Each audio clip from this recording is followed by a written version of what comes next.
Good morning po sa inyong lahat at samahan niyo ako sa aking vlog na to. At ito ang aking everyday routine papunta sa aking trabaho.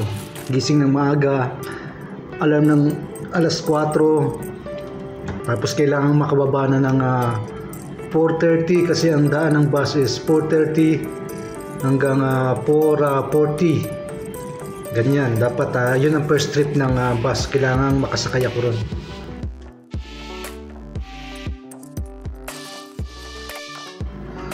Time check, 4:34. Andito ako sa bus stop. At ayun, nakikita ko ang bus at mabuti at maaga ngayon dumating. Madalas kasi nalilate yung bus na yan at napipilitan ako mag-taxi. No choice, taxi minsan.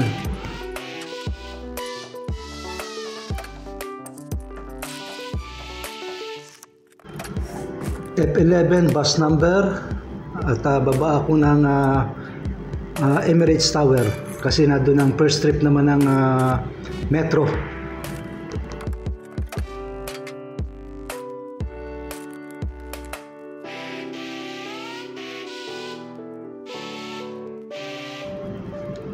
Ito at lakad na naman tayo. Ito ang Emirates Tower.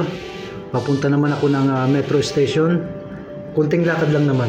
Ayan, tatanaw naman yung station.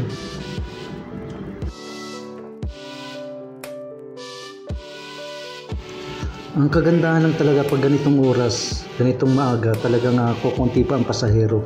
Pero pagka nagbiyahe ako ng mga 6 o'clock, 7, naku talaga, napakarami siksikan na yan.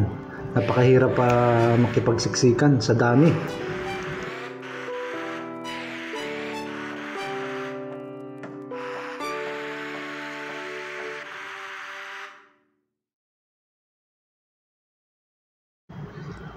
At nasanay na rin naman ako gumising ng ganong kong oras.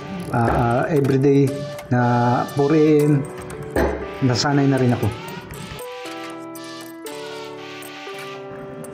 Maganda na ang panahon ngayon. Ang simoy ng hangin medyo malamig na. Sigurado next month malamig na yan.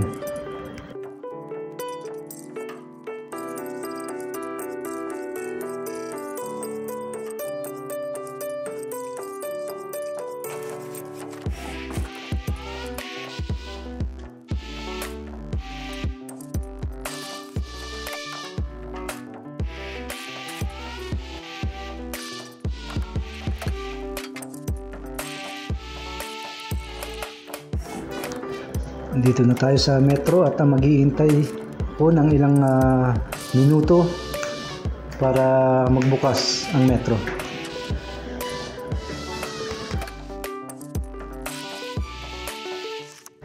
Sakto 5 o'clock aalis tong metro at makakarating ako sa Maastricht. Doon ang baba ko. Nasa 20 minutes ang aking biyahe bago ko marating yung Maastricht. At sa 20 minutes kong biyahe, nakakapanood ako ng movie or nakikinig ng music. Pwede rin makaidlip kahit konti, pikit mata, pahinga.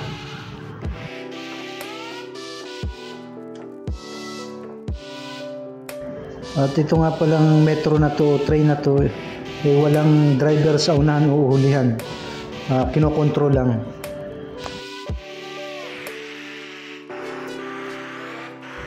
At itong train na to ay nahahati sa mga passenger. Porting unahan, for ladies only. Sa bandang gitna, mix. Pwedeng ladies or pwedeng mga lalaki. Or yung hulihan, gold card na doble naman ang bawas sa card mo. O doble yung bayad ng pasahe mo. Ang kagandahan lang sa gold card, talagang doon sa area yun, kukunti talagang sumasakay, napakaluwag. Kaya kung may budget ka na medyo malaki at ayaw mo makipagsiksikan, pwede kang sumakay sa gold card side.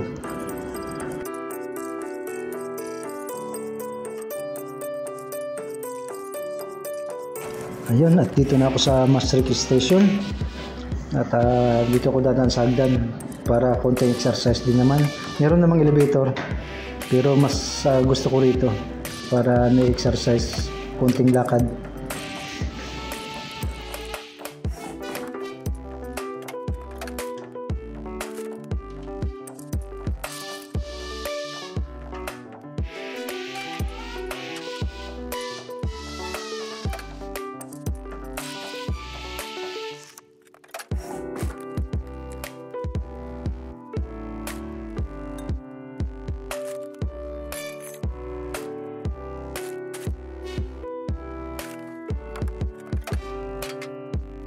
At dito ko sa Maastricht hihintayin yung kasama ko sa trabaho, si Lester.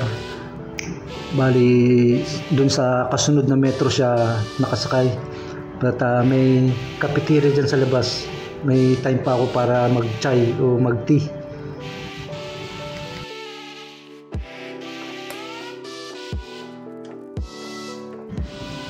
Dati kasi merong bus dyan sa kanto na umaalis ng 5:35, mga ganong time.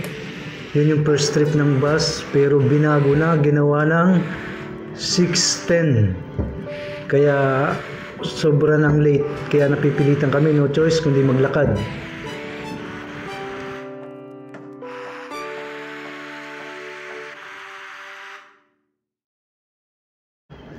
Mabuti na nga lang at maganda na yung panahon, kaya okay lang na maglakad. 20 minutes dito kami naglalakad mula rito sa Maastricht papunta dun sa trabaho namin. 20 minutes.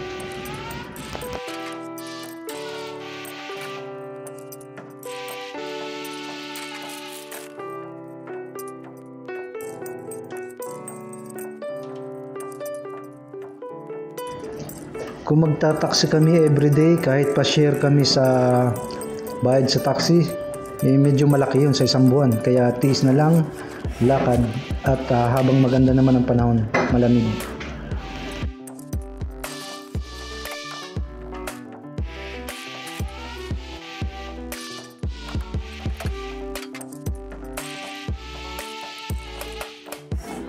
At dadaan ako dito sa tindahan, bibili ako ng tinapay, breakfast ko. At every morning hindi na ako kumakain ng breakfast sa bahay kasi kukulangin na ako sa oras. Kaya dito na bumibili akong tinapay dito. Madalas tinapay, tapos minsan nagbabaon ako ng egg, tinapay and peanut butter.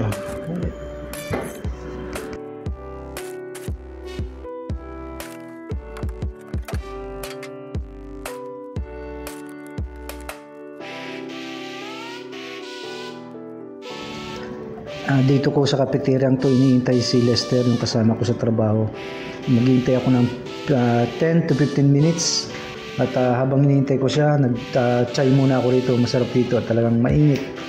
Sakto.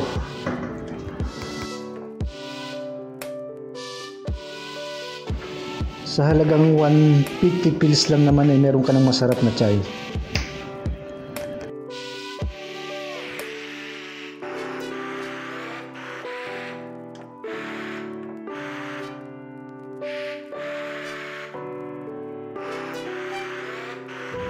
Ayan na si Lester, dumating na. Good morning, Lester. Start na kami ng lakad na 20 minutes. Ang kagandahan lang, pag dalawa kami naglalakad, nakakapagkwentuhan naman kaming dalawa.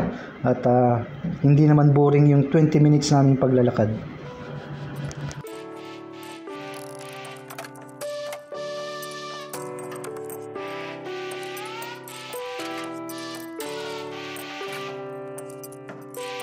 After 20 minutes na lakad, at ito na kami, narating na namin.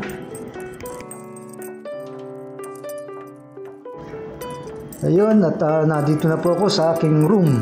Ito ang aking room dito. Ayan, may sofa, may rep na maliit, may microwave, at yun yung area ng swimming pool. At yun, maganda naman dito.